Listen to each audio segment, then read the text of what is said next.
Welcome, ladies and gentlemen. This is Felipe speaking. Welcome to Second Earth Alternative and Happy New Year's. Well, it's going to be, what can I say? Let's get the hell out of 2020. It's been quite a ride.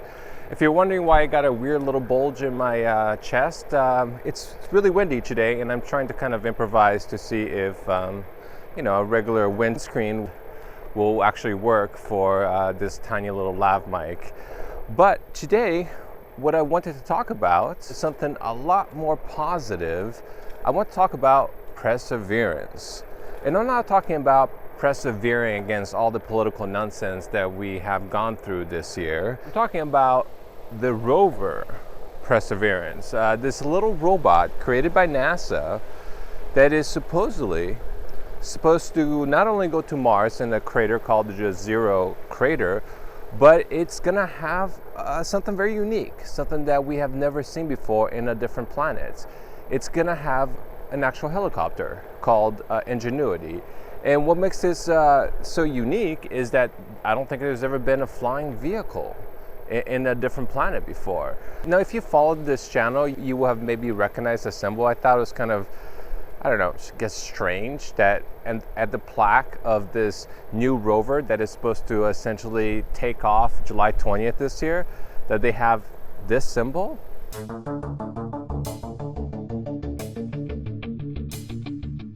I don't know, I thought it was a little strange because they're going to this crater called Jezero Crater. And apparently the reason why they're going there is because there's all kinds of possibility for life there. They have all this indication that there was water, ancient lakes. What's kind of interesting is when I went to Mexico, they had these things called cenotes. They're kind of like these cavernous regions that has like fresh water that comes from underneath. And what's so interesting about the Yucatan Peninsula and what's happening with cenotes is they actually form in kind of like a half circle. And it's thought that perhaps the comet, or asteroid, I'm not sure the exact category, but I think it's the comet that hit the Yucatan Peninsula that got rid of the dinosaurs.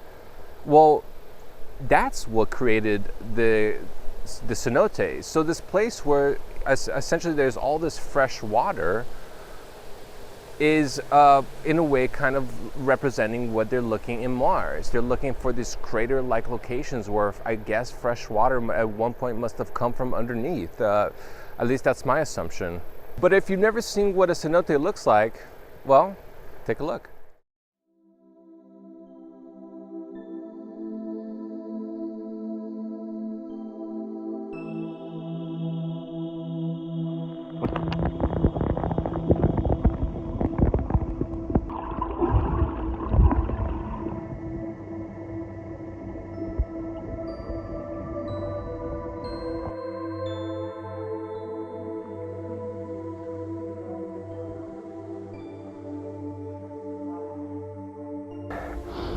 Pretty cool, especially when you have a big cave for yourself.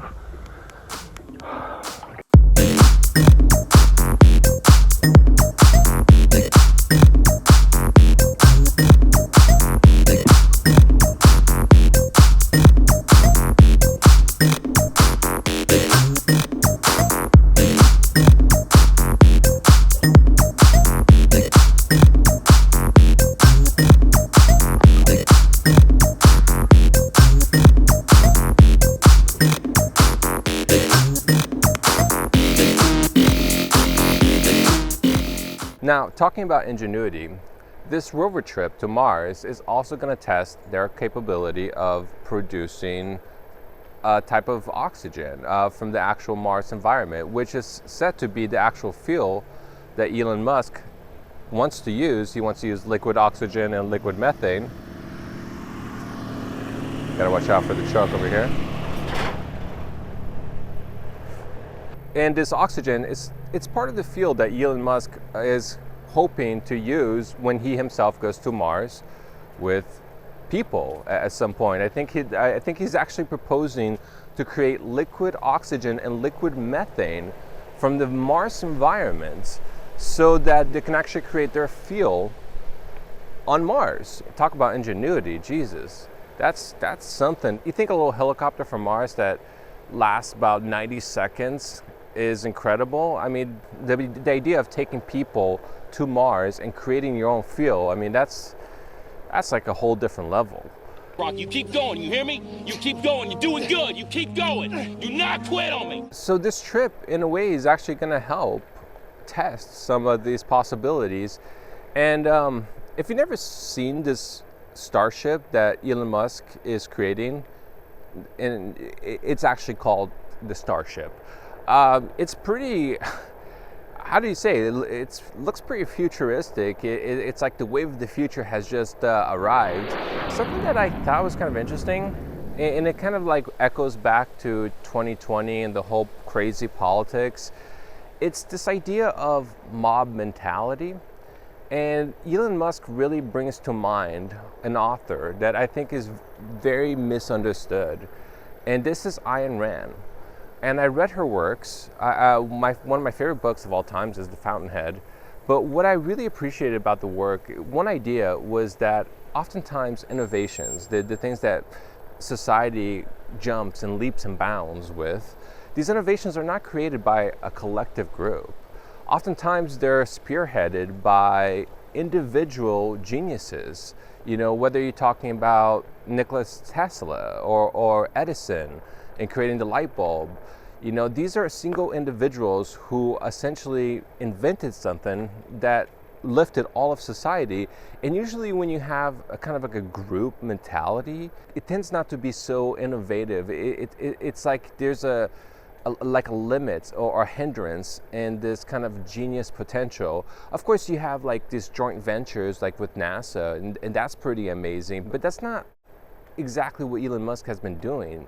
Elon Musk, you know, kind of created what is possible for Mars travel and saying that he's going to get humans there by 2024 if he's lucky, but almost certainly he believes it's going to happen by 2026.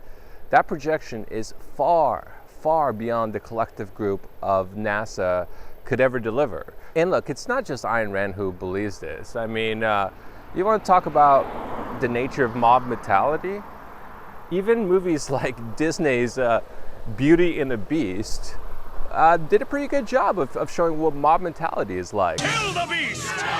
Something's lurking that you don't see every day. Kill the beast! It's not very normal for me to quote Disney films, but why not? You know, it's kind of, it just really exemplifies what I'm trying to talk about in terms of ingenuity and what is possible and what a mob mentality can do. A mob mentality is not always a good thing, ladies and gentlemen. I know that we want to be social. I know that we want to work with each other to create the best possible, I don't know, outcome. I don't believe in equality of outcome. I believe in equality of opportunity. I said I wasn't going to get political, so I don't want to talk about it anymore. I just simply wanted to kind of give the audience something very positive, something very hopeful about the New Year's, and just kind of, you know, hey, let's start with a different concept. Let's not talk about how we're going to rip each other's heads apart. Let's talk about how we're going to innovate, how we're going to create new ventures that humanity has never created before. And yeah, I mean, look how beautiful this world is.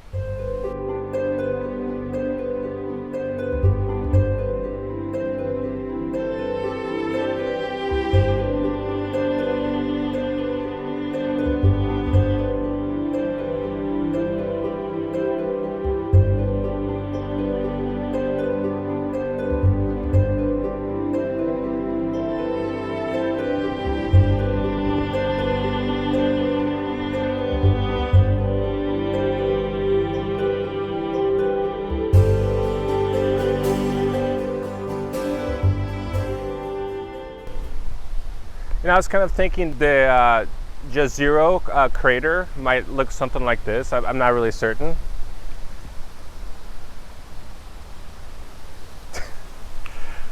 People are like, man, you're stupid.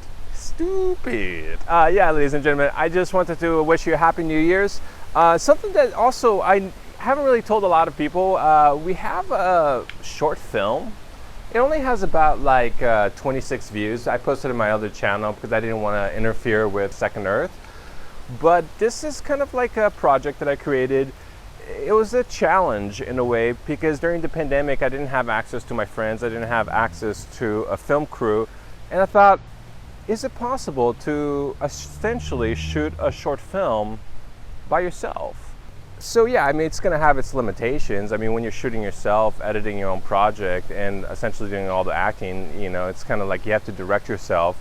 So it's not going to be like the best of the best. But if you do want to check out what a self-shot sci-fi short film is like, well, I'm going to go ahead and post the link at the end of this video. And I just want to wish everybody a happy New Year's. Let's stay positive. Let's persevere. And be the best that we can this year. You know, positive changes won't come unless it starts with the individual. All right, ladies and gentlemen, this is Felipe speaking, signing out.